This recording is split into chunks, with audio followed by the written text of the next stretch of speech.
자, 그러면 열강의 세계 정책 부분을 이제 할게요. 세계 분열 정책을. 이번에도 이제 시험 문제 나왔는데, 여기 열강의 세계 분열에서 이제 눈여볼 게 아프리카 분할이에요.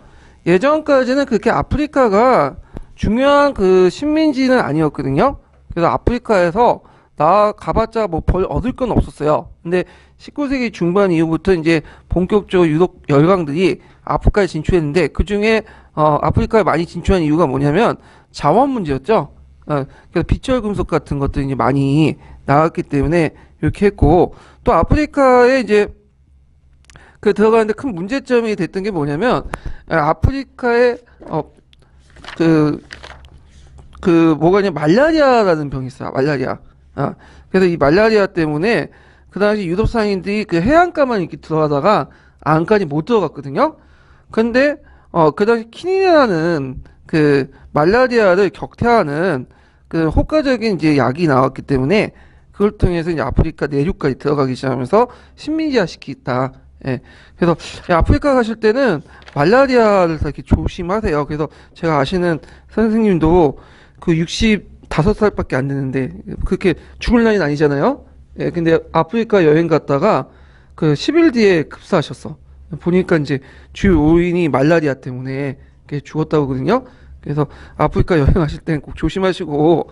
자, 그러면 그 아프리카 분할의 이제 내용을 좀 볼게요. 요번에도 이제 기초의 문제 나왔던 인물 중에 스탠리라는 사람이 있어요. 그래서 원래 아프리카는 그 당시 탐험을 해야 되는데, 처음에 탐험을 이제 처음 했던 사람이 누구야? 리빙스턴이라는 사람이 있어요.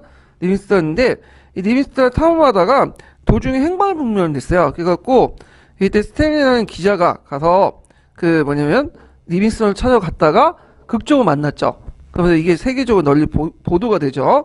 그래서 이 리빙스턴과 스탠리에 의해서 아프리카 대륙의 내지까지 이제 횡단하는데 성공했다. 그래서 이때 이제 아프리카 대륙 내지를 횡단하는데 지원했던 사람이 누구냐면 벨기에 왕이었던 레오포트 2세예요. 그래서 이 레오포트 2세가 그 탐사 성공을 듣고는 스탠리에게 콩고 개발 원조를 했고, 그때 이제 콩고 협회가 만들어졌죠. 그래서 나중에 콩고는 누구의 식민지로 떨어지죠? 벨기에 식민지로 떨어지게 되죠. 예. 그러면 이제 아프리카 분할은 이제 각국의 상황들 볼게요. 영국을 볼게요. 영국은 아까 얘기한 것처럼 그 3시 정책 중에 그 카이로와 케이프타운으로 서로 연결시키는 종단 정책 있죠. 그래서 이런 걸 통해서 이제 아프리카에 진출했고, 그래서 이제 아까 얘기한 것처럼 이집트 수에즈 운하를 매수했고, 그 다음에 그에 반발한 이런 아라비아 파시아 반란을 진압을 했고, 이집트를 보호화시켰죠. 그래서 이집트를 보호화시키고 수에즈를 먹었던 이유가 뭐냐면 인도 지배를 확실하기 위해서, 인도에 가는 길목인 수에즈 운하의 지배력 확보하기 위해서는 또 이집트를 또 확보할 필요가 있겠죠. 연관시켜서 이제 보시면 되고, 프랑스 같은 경우에는 어디에 연결시키려고 했냐면 알제리아, 마다가스카르 연결시키는 횡단 정책을 펼쳤죠. 그래가지고 그때 이제 그 둘이 충돌했던 싸움이 뭐냐면 파쇼자 사건이에요. 그래서 프랑스의 횡단 정책과 영국의 종단 정책 충돌해서 그 당시 그 영국군과 프랑스군이 나일강 상류에 충돌을 했던 전투가 사건이 파쇼자 사건인데, 그러니까 전투가 일어나기 직전에 프랑스가 양보를 해버렸죠.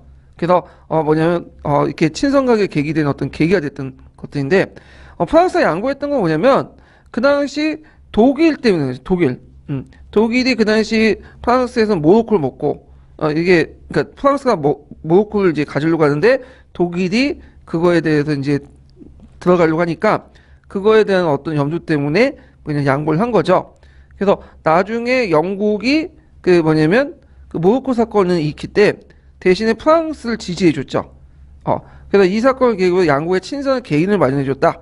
이렇게 이제 기억을 해두시면 될 것 같고요. 자, 그 외에도 이제 그 독일은 이제 주로 카메론이나 서남아프리카, 동부아프리카를 획득했고, 이탈리아인데 이탈리아는 나중에 또 설명하겠지만 에틀레니아와 리비아를 확보했어요.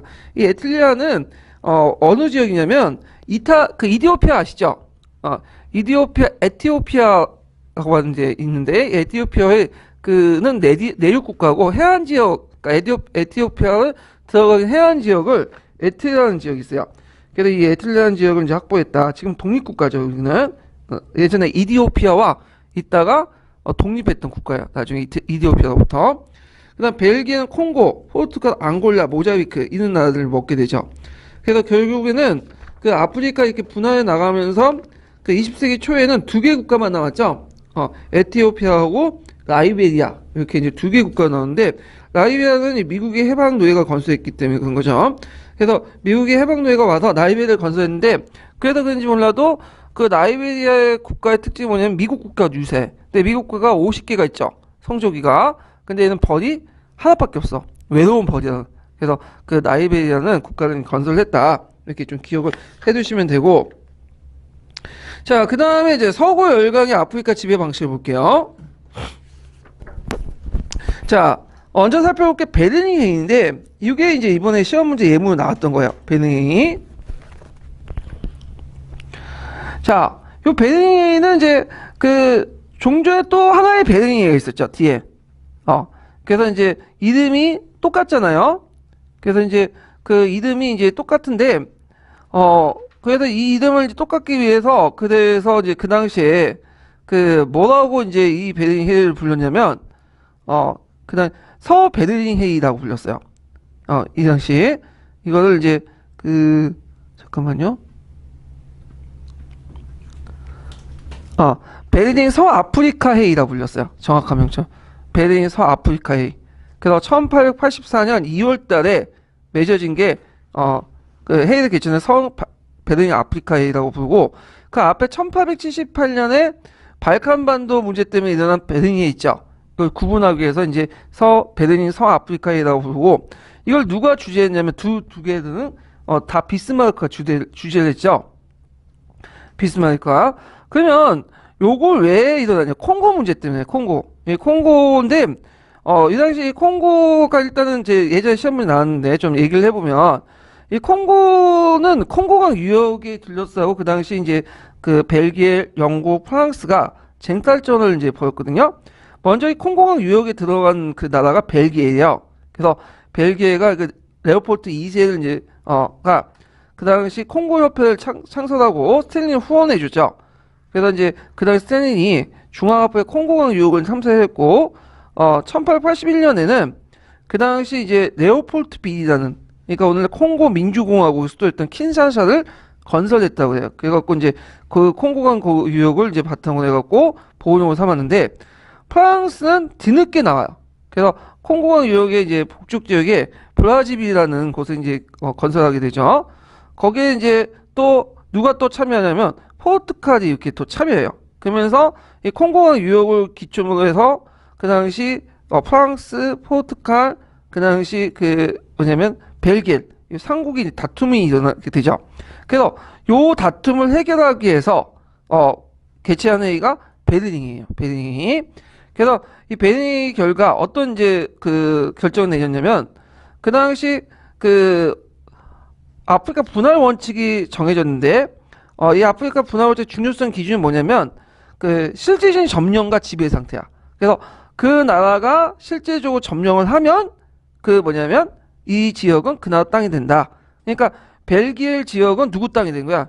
콩고강 유역 지역은 그 당시 콩고강 유역 지역이죠. 콩고강 유역 지역은 벨기에 땅이 된 거죠. 그래서 벨기에이 이제 콩고를 지배를 하게 되죠. 그래서 벨기에는 자국보다 수십 배가 넓은 콩고강 유역을 지배하게 돼요. 처음에는 그 콩고 자유국을 수입되고, 그리고 나서 레오폴트 2세 사유주 됐다가 1908년에 완전히 벨기에이 콩고를 공식적으로 편입을 했죠. 그래서 이따가 이제 프랑스와 포르투갈은 콩고강 유역까지는 장악하지 못하고 주변에 식민지를 건설해요. 그래서 오늘날 콩고공화국 프랑스 식민지 예전에를 장악하게 되고, 그 다음에 그 포르투갈에서는 그 앙골라 아시죠? 앙골라를 이제 포르투갈이 장악하죠. 이 앙골라는 예전 콩고 왕국이 있었던 지역이에요. 그러니까 예전에 콩고 왕국이 있었던 지역에 포르투갈 식민지 앙골라가 있죠. 그래서 이렇게 이제 구성이 됐다. 좀 기억을 해두시면 돼요. 그래서 콩고와 둘러싸고 되게 복잡한데, 오늘날 콩고는 정확하면 콩고 민주공화국이고, 이 콩고 민주공화국은 그 당시 벨기에 장악을 했고요. 그 다음에 또 콩고가 있어. 그래서 콩고 공화국이 있어요. 또 콩고 공화국. 콩고 공화국은 프랑스 식민지예요. 예전에. 그다음에 또 하나가 앙골라죠. 콩고 왕국이 있었던 식민지. 이거는 포르투갈 식민지예요. 그래서 나중에 이제 아프리카 할 텐데 콩고 왕국이 있어요. 콩고 왕국. 근데 이 콩고 왕국은 오늘날 콩고가 아니에요. 오늘날 어디죠? 앙골라예요. 위치가 좀 달라요. 자, 하여튼 이렇게 함으로써 이제 뭐냐면 아프리카의 어떤 그 분할 원칙들이 이제 정해져 있고요. 그래갖고 이때 이제 아프리카를 그 나눠 갖게 되는데, 그래서 이때 나눠 놓을 때 기준이 되는 것은 뭐냐면 그 원주민들의 어떤 문화나 인종이나 종족 같은 걸 기준하지 않고 뭐죠? 자국의 열강의 이해관계 때문에 했죠. 그 국경선도 좀 기이하게 정해졌어요. 그래서 아프리카의 국경선 보면 좀 다른 나라의 국경선과 다른 점이 있거든요. 다른 나라의 국경선은 곡선으로 돼 있죠. 우리나라도 뭐 중국이나 여러 나라 그 국경선 보세요. 곡선으로 돼 있죠. 산맥이라든지 강이라든지 그다음에 뭐 그 당시 종족들 어디 사는 민족들 별로 고려하고 이렇게 국경선 곡선으로 돼 있어. 이게 이제 통상적인 국경선의 모습인데 아프리카의 국경선은 뭐죠? 반듯하게 돼 있죠. 잘 이렇게 딱 지는 것처럼. 이건 딱 누가 나눴던 거예요? 열강들이 나눠버린 거야. 베네 이후에. 그래서 열강들이 자국의 이해관계에 따라 나눴기 때문에 어떤 문제점이 있냐면 이게 민족이나 그 원주민들 종족이나 어떤 그 성향이나 이런 것들 고려하지 않고 그냥 나눠버린 거야. 그래서 나중에 독립하고 나서 예전에 나눈 기준을 가지고 독립을 하다 보니까 어떤 문제? 종족 문제가 많이 발생돼요. 그래서 그 같은 나라의 여러 종족들이 같이 살다 보니까 다툼이 많죠. 그래서 이제 서로가 내분이 일어나고 이런 것들이 오늘 아프리카 분쟁의 한 원인이 되었다. 이렇게 좀 기억을 해두시면 될 것 같아요.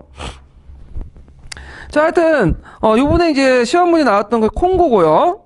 자, 그 다음에 이제 또 보면요. 그래서 콩고에서 그 관련된 베를린 회의에서 어떤 원칙들이 정해졌다?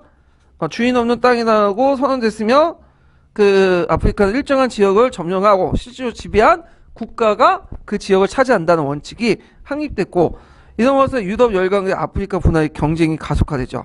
자, 여기에서 이제 그 영국이나 프랑스, 벨기에의 지배 방식을 좀 보면 영국 같은 경우에 간접 통치예요. 그래갖고 백인 행정관 수는 최대한 줄이면서 토착 지배층을 말단을 이용해갖고 협조를 끌어내는 방식이죠. 제일 신사적인 방식이에요. 영국은. 그래서 영국의 지배 방식 중에 하나가 뭐냐, 디바이드 룰이거든요. 인도에서도 적용됐죠. 그래서 인도 같은 경우에는 이제 말한 것처럼 그 힌두교하고 이슬람교를 나눠가지고 이렇게 분리 통치하는데 영국도 이렇게 분리 통치를 해요. 그래서 예를 들어 A족과 B족이 있으면 A족이 좀 강하고 B족이 약하다. 그러면 어느 쪽을 주로 말단 삼을까요? A를 안 삼아, B를 삼아. 그래갖고 B를 통해서 이제 A를 통치하는 방식이죠. 그러다 보니까 또 어떤 문제점은 나중에 인종 갈등이 나. 그래서 호투족이니 투치족 갈등도 그것 때문에 막 시작되는 건데. 자, 벨기에는 직접 지배를 해요. 그래갖고 이제 얘네들은 복리 후생시설을 이제 강조하고, 그렇지만 아프리카의 정치 권리는 인정하지 않고요. 그다음 프랑스 같은 경우에는 얘는 문화적 제국주의죠. 동화 정책을 추진해요. 그래서 각국마다 그 식민지 정책이 좀 다르다. 좀 기억을 해두시면 되고요. 그 다음에 이제 에티오피아라는 나라가 있어요. 에티오피아. 이 에티오피아는 예전에 이디오피아라고 불렸거든요. 저는 이제 이디오피아가 이제 좀 약간 익숙한데, 그래서 이디오피아는 에티오피아하고 앞에 이제 에틸리아라는 식민지 있었죠. 그걸 합쳐갖고 이제 이디오피아라고 했는데 지금은 독립해서 에티오피아라고 이제 얘기하고 있는데, 그 에티오피아는 그 이탈리아가 먹으려고 했던 식민지죠. 이탈리아가. 그래서 에틸리아를 점령하고 나서 그다음 이탈리아가 두 번에 거쳐갖고 에티오피아 전쟁을 하죠. 그래서 1차 에티오피아 전쟁은 1890년. 그 다음에 2차 때는 이거는 이제 무솔리니 때인데 1935년 때 이렇게 전쟁을 하게 되죠. 자, 그래서 이제 이 에티오피아가 이제 1차 에티오피아 전쟁을 할 때 그 에티오피아 왕국의 그 왕이 누구냐면 메널트 2세라는 사람이 있어요. 이거 외워두세요. 메널트 2세인데 교과서에도 나와 있는 왕인데, 잠깐만요. 그래서 그 에티오피아 메널트 2세는 에티오피아 왕의 통일 왕조를 이제 건설했고, 철도를 부설하고 학교를 건립하고 신식 군대를 조직을 했어요. 그래서 에티오피아 근대화를 이제 앞당겼고요. 그래서 이 왕 때 이제 이탈리아가 공격했죠. 그 당시 이제 1890년 이탈리아가 홍해 연안이었던 엘리트라를 점령하고 나서 에티오피아를 보호고 만들고 전쟁을 일으켰어요. 자, 그래서 잠깐만요. 이분이 제 회원인데 기대를 못 찾고 있는지 모르겠는데.